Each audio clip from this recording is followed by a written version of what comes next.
movement. It's led by what we call the BNC, the BDS Movement National Committee, the largest coalition of Palestinian civil society organizations. It was launched in 2005 by the majority of Palestinian civil society. BDS is a strategic and non-violent form of resistance aimed at pressuring Israel to comply with international law and its violence and crimes against the Palestinian people. So today, the movement is supported by trade unions, academic associations, churches, grassroots organizations worldwide. Like everyone, everything is part of this international movement. And it is based on three main demands. One, ending the occupation of all Palestinian lands and dismantling the apartheid wall. Two, ending Israel's apartheid regime by recognizing the fundamental rights of Palestinians to full equality. And three, ensuring the right of return for Palestinian refugees displaced since the Nakba in 19. Whenever you hear about a complicit Israeli company, for example, shutting down operations, or university ending partnerships with Israeli military institutions and declaring, for example, itself an apartheid-free zone, or even a state adopting sanctions against Israel, you are witnessing the impact of the BDS movement. Okay. It's just Coca-Cola, or it's just McDonald's. And other people are going to buy it. So why should I boycott? What would you tell people? Why should they boycott? And what are the alternatives? The alternatives, actually, we have so many alternatives today. And since we always had actually alternatives, we only needed to look in the right places. And since actually the beginning of the genocide, more and more alternatives are created, are started. So people really are focusing now on creating available alternatives. It's not only Coca-Cola or McDonald's. It's also all kind of agreements, ties, lifelines given to Israel. And let me also focus on a very important point. It's crucial actually for our strategy as BDS movement. Israel system of oppression is built on a network of ties, a network of links. To be able actually to overcome it, to fight it, we need to follow what we call targeted boycott. It means start with the most complicit companies. Let me give, for example, the example of Elbit System or HP.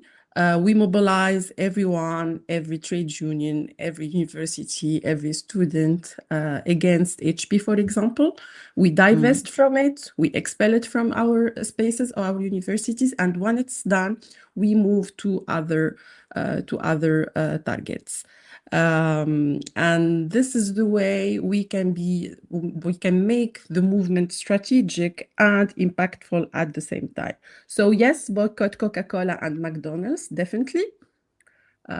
Coca-Cola is a complicit company, but also the symbol of the US imperialism. So WS for Coca-Cola, WS for McDonald's. But let's also focus on more complicit companies like HP. We use it every day. Students use it every day. It's widespread, really available, and so many alternatives actually do exist. So we need that.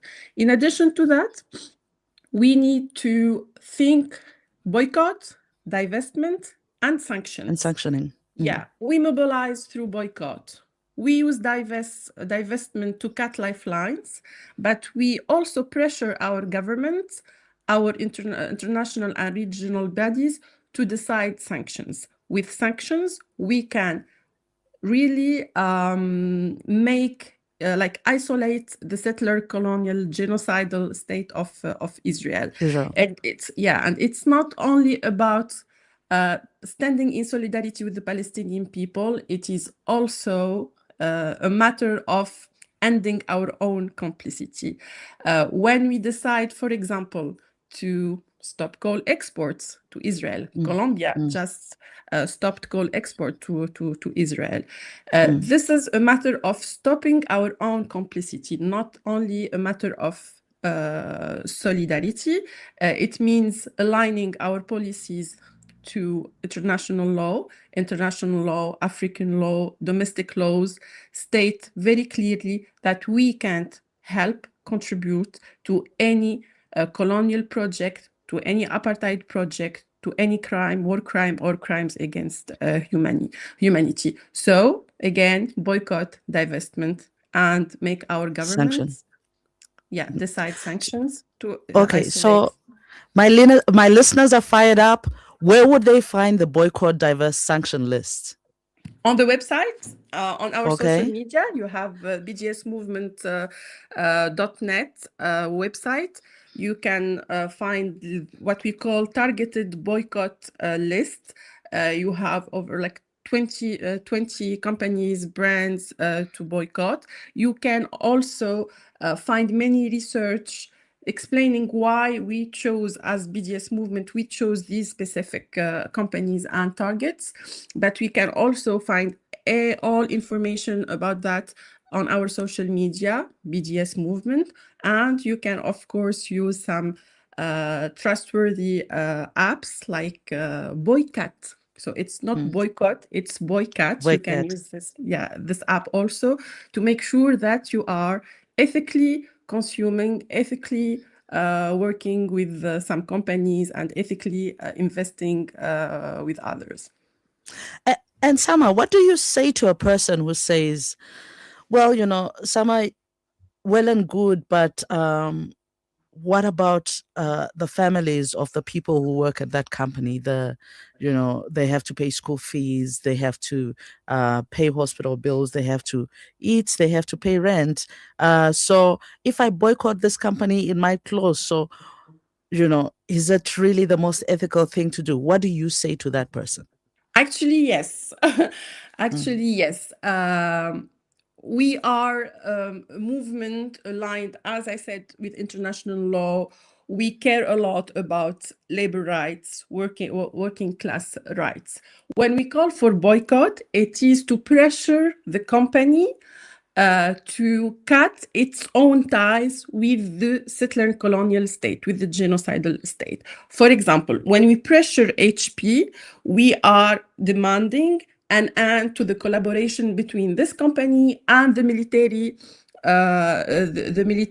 bodies in Israel.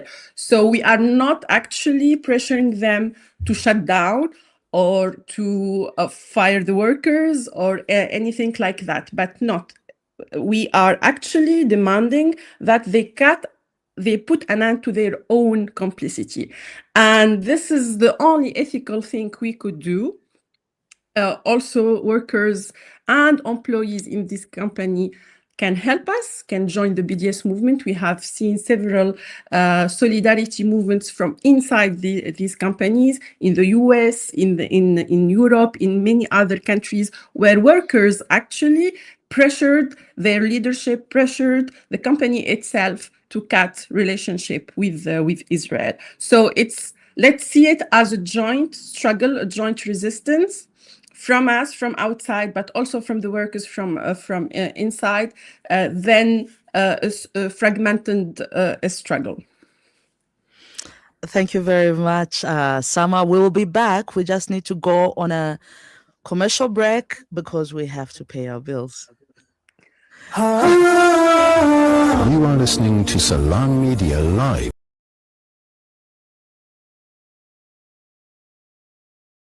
Keeping you company this Ramadan.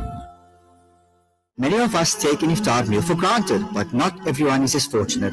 This Ramadan, the Islamic Dawah movement will provide meals to thousands of Muslims from disadvantaged areas, as it has been doing for over 20 years, but they need your help. A donation of 30 Rand provides an iftar meal for a fasting person. Become an IDM sponsor and earn Sadaqah Jariyah. Zakat, Fitra, Kafara, and Fidya contributions are all welcome. Call IDM on 031 304 6883 or visit idmsa.org to donate. IDM, taking Islam to as many hearts and homes as possible. Elite Basmati, available throughout the Middle East, and now for the very first time exclusive to South Africa. Brought to you by Murchison Spice, Pietermaritzburg's most famous specialty store. Elite Basmati, available in aromatic white and golden cellar, is packaged in a world-class facility in India and is filled with wholesome goodness for your well-being. Elite Basmati rice by Murchison Spice. For trade inquiries, contact Mohammed on 033 387 2121. Murchison Spice.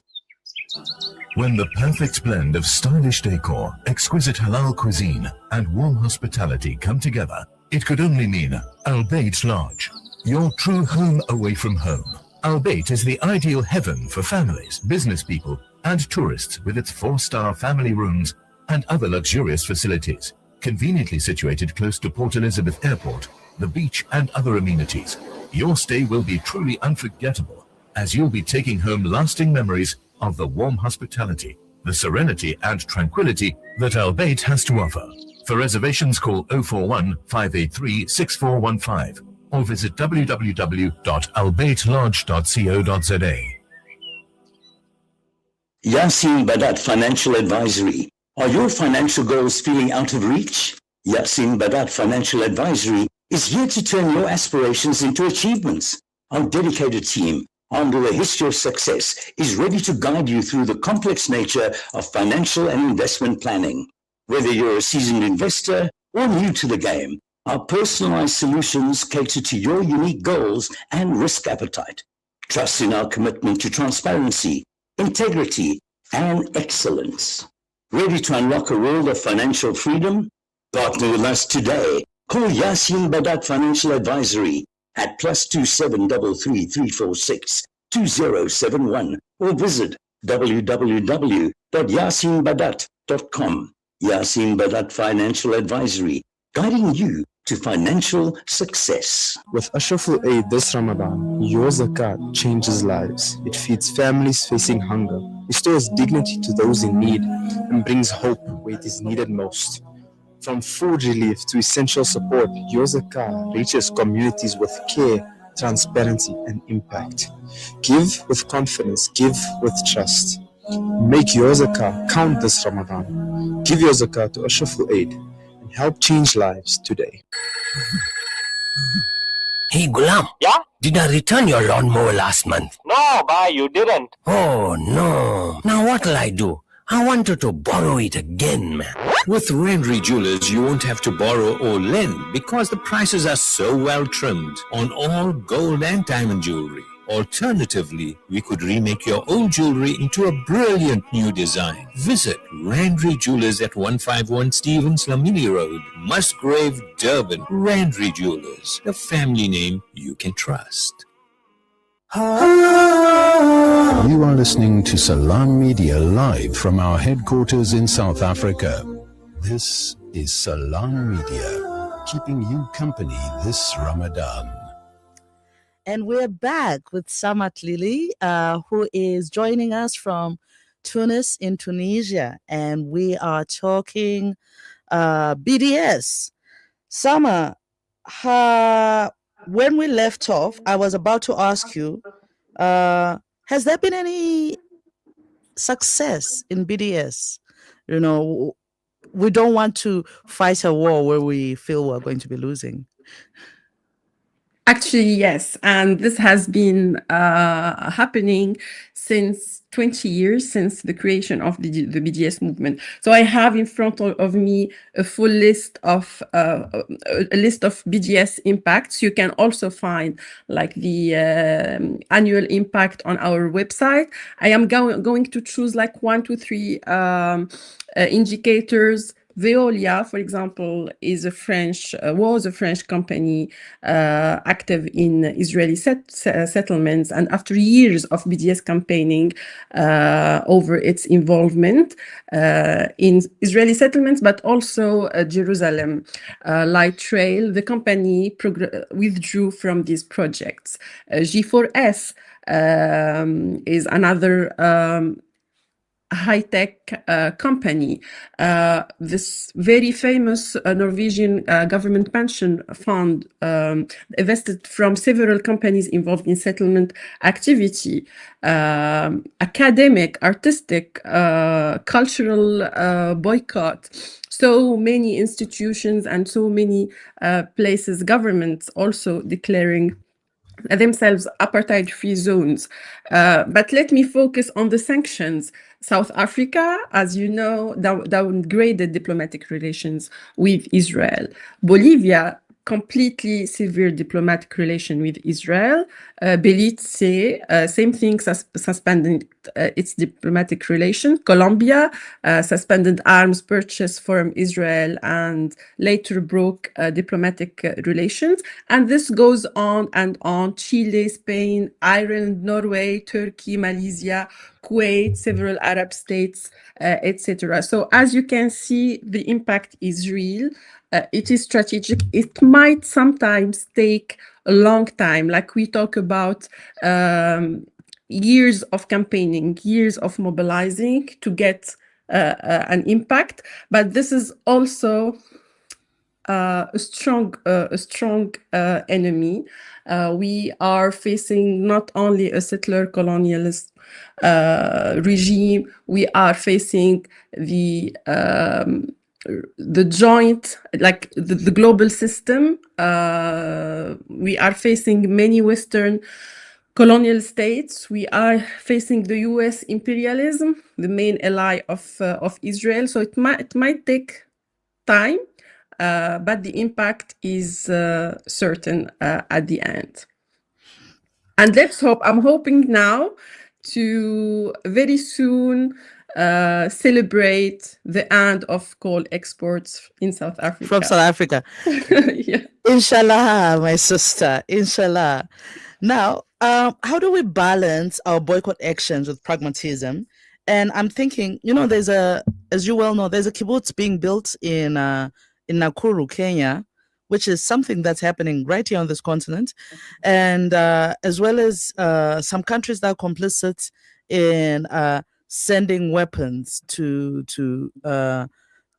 kill our brothers and sisters in the Sudan and in the Congo. Do we boycott those countries too? How does this work? We know, of course, that they're client states of the United States and the Zionist state. So how do we support the economy of our brothers and sisters in other African countries, and also disengage with them or question their actions on what they do that destroys other African lives as they do Palestinian lives?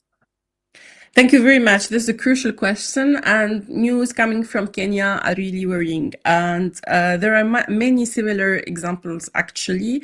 Israel's system of oppression is not confined to Palestine. It also extends into Africa under the cover of economic cooperation, security partnerships.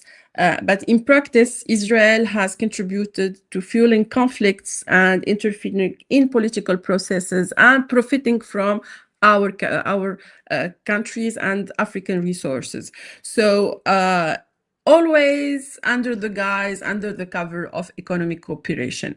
Israeli security companies and military exports have played roles in conflicts in Sudan, in the DRC, Cameroon, South Africa, South Sudan. Companies such as Elbit System, it's Israel's largest weapons manufacturer, export weapons that are often marked as battle tested on Palestinians. So they test first on Palestinians, then sell it to Africa, to African country, to fuel more and more armed conflicts here. But beyond militarization, Israel has also been implicated in exploitative labor management involving African workers, etc. Israel's involvement in Africa reflects an extension of settler colonial practices, and this is why the kibbutz in Kenya is so worrying. The same logic actually used to dispossess Palestinians is reproduced through forms of economic and political domination that resemble neo-colonial patterns, let's say.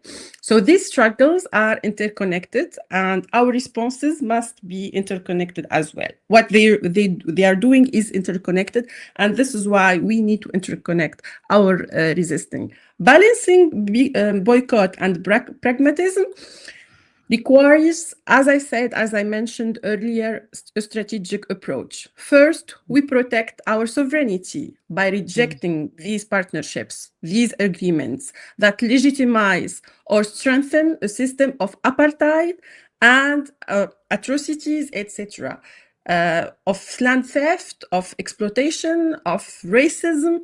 Second thing, we work to cut complicit ties by pressuring our governments and our regional bodies to comply with international law, and if African and domestic law also. So we ensure that we are not contributing through energy or arms or trade or cooperation or any other thing, or culture or academia to apartheid, genocide, settler colonialism in Palestine, but also at home.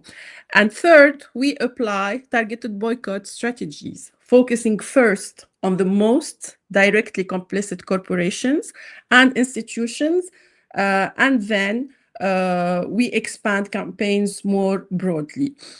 And we made it once and got our colonizers out of the continent and put an end also to the apartheid in South Africa.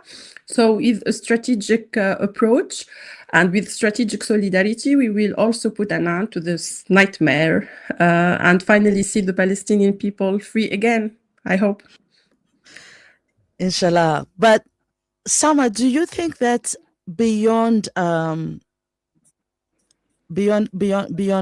Israel, it might also become necessary? In fact, it is necessary to also start thinking about boycotting the United States as well, as in cultural boycotts, not, because we see what they're doing globally, not just with weapons in Israel and what they're doing on this continent, but also in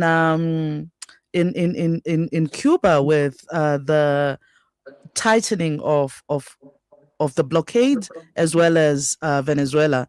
Do you think there's space and room to widen the scope of BDS? It's everywhere, actually, in Cuba, in Venezuela, in Palestine, in Africa, everywhere. Like the US hegemony is so harmful to this world. And we have already started boycotting many of the US companies that are fueling the genocide in Palestine, but also arming, funding, fueling other conflicts. So yeah, absolutely. This was done, this is being done since years now, and this should continue. When we talk about genocidal apartheid Israel, we talk automatically, directly about the US and other Western colonial powers that actually, without them, Israel could not resist, could not stand for more than 77 years, killing, mass murdering people, stealing lands with incomplete impunity. That's something that history never, contemporary history never saw. Like having a genocide, a live stream genocide in front of our eyes, having crimes, war crimes, and crimes against humanity in front of our eyes, having international bodies and regional bodies stating clearly that it is a genocide and that it should stop right now, having the whole world standing in solidarity with the Palestinian people and other people, other struggles, and we have at the same time complete impunity an aberrant impunity, and this is made possible by the US, the United States imperialism. It's made by this system who already shifted actually to a system of might makes right. The strongest one makes the rules.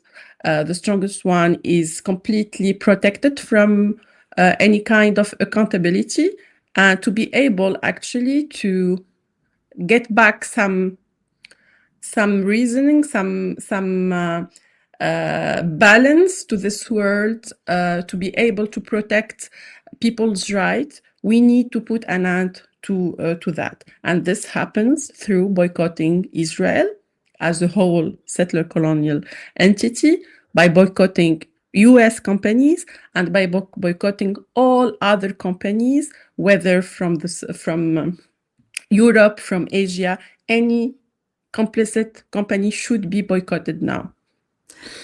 Thank you so much for that, Sama. We are just about to get into studio with Abigail Runga from Kenya joining us. But just a moment, we get on break. Samar, thank you for BDS, and we shall boycott, divest, and sanction across the continent and the world. And free Palestine. Free Palestine from the river to the sea.